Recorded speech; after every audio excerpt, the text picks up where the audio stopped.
In Washington, this is VOA News.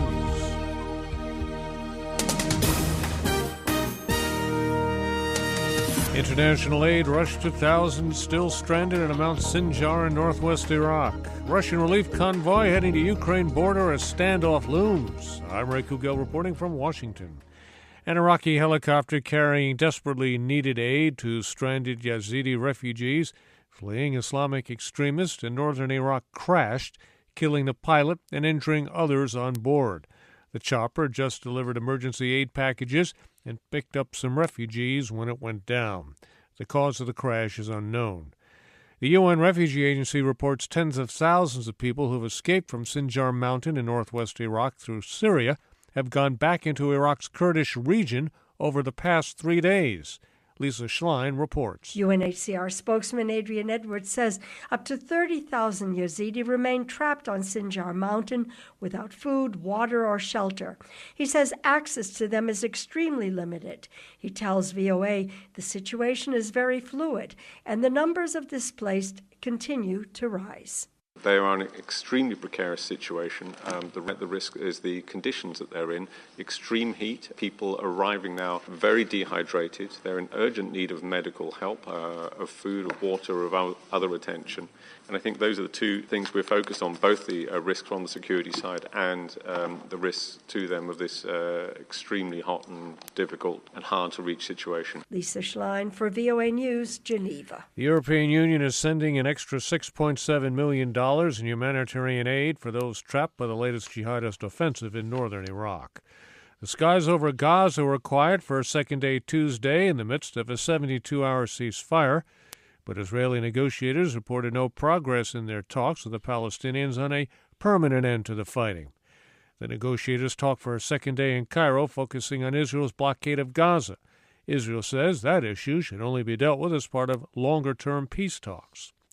Ukrainian officials say they will not allow Russian trucks to cross the border unless first inspected by the International Red Cross, after Moscow said it was sending a convoy to deliver aid to besieged residents in conflict-torn eastern Ukraine. VOA's Gabe Joslow has more. Russia said Tuesday it is sending 280 truckloads of relief supplies to residents of eastern Ukraine caught in the conflict between Ukrainian armed forces and pro-Russian separatists. However, Ukrainian officials say the Russian trucks are not part of an agreement with the International Committee of the Red Cross to deliver aid to the region. Ukrainian Deputy Foreign Minister Danilo Lukivsky told reporters that Russia can improve the situation in the east by stopping its support of rebel groups. Stop the aggression. Stop the Russian terrorists. Stop the shelling. Stop your cynical propaganda.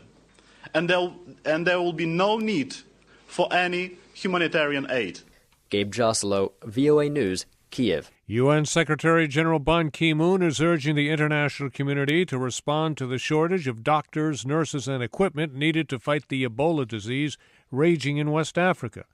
During a news conference Tuesday, Mr. Ban announced the appointment of UN public health expert David Nabarro to coordinate the UN's effort to fight Ebola.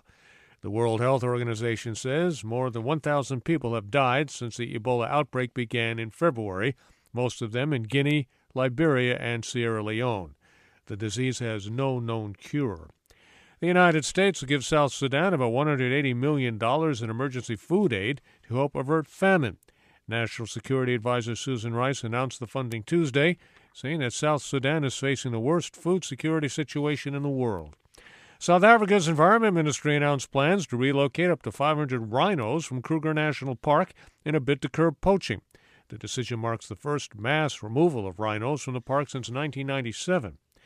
Law enforcement authorities say American actor-comedian Robin Williams committed suicide by hanging himself at his California home. He was 63. An official with a local sheriff's office says Williams was found dead Monday by his personal assistant. According to his publicist, Williams had been battling depression. Williams' longtime struggle with drugs and alcohol was well known.